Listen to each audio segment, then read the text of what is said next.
این نباید اینجوری باشه.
Away from what could be a historic strike by 16,000 nurses right here in New York City. The potential strike has been brewing for weeks and would impact the privately run Montefiore, Mount Sinai, and New York Presbyterian hospital systems. Governor Kathy Hochul taking action by issuing a state disaster emergency amid ongoing negotiations. Officials and hospital leaders stress patients should not avoid or delay seeking help for medical emergencies. Hospitals will remain open and prepared to offer care even if a strike goes forward.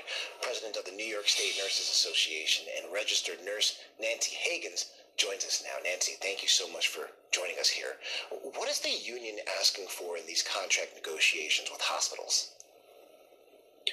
We are asking for patient safety and nurse safety. We have nearly 16,000 nurses that are about to walk out of the job tomorrow. And what we're really asking is patient to nurse ratio safety. We also asking for us to have more protection at work against violence. And the hospitals, especially Columbia Presbyterian, Mount Sinai, and Montefiore, they want to take away our medical coverage. And this is not something that is debatable. Wages, we could always negotiate, but when it comes to patient care, we will not cut corners. Now, the hospital does say existing healthcare coverage will not change, but let's be honest, the clock right now is ticking. Where do negotiations stand at this hour? Well, we have been ready to negotiate every day. We have gone to the hospital with the mediators. The hospital decided not to stay late. Yesterday, they left at 6:30. We are willing to negotiate a fair contract.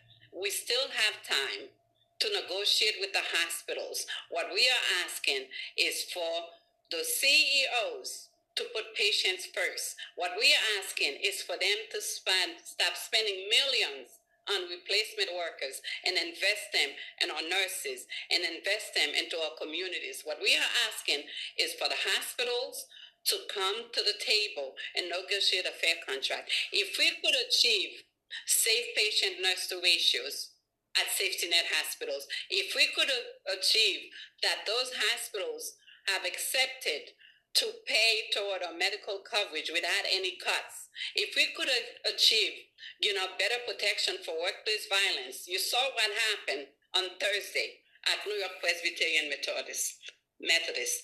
The richest hospital in this New York City should be able to do the same.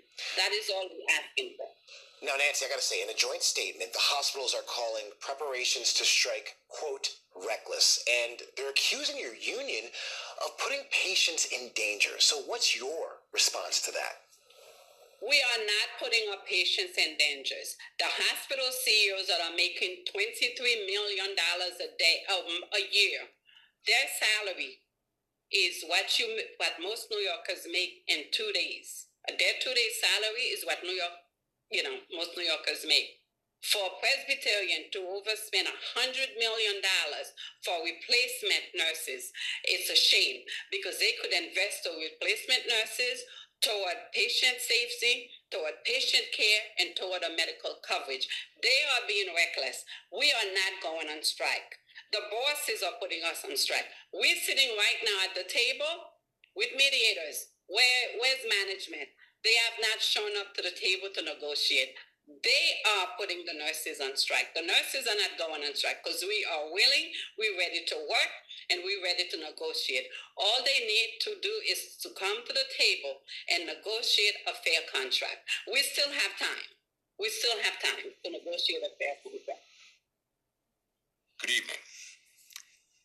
On Friday, the Department of Justice served the Federal Reserve with grand jury subpoenas, threatening a criminal indictment related to my testimony before the Senate Banking Committee last June.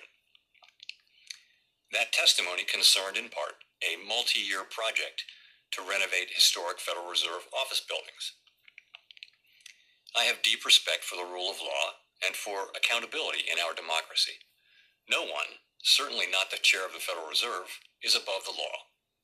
But this unprecedented action should be seen in the broader context of the administration's threats and ongoing pressure. This new threat is not about my testimony last June or about the renovation of the Federal Reserve buildings. It is not about Congress's oversight role. The Fed, through testimony and other public disclosures, made every effort to keep Congress informed about the renovation project. Those are pretexts. The threat of criminal charges is a consequence of the Federal Reserve setting interest rates based on our best assessment of what will serve the public, rather than following the preferences of the president.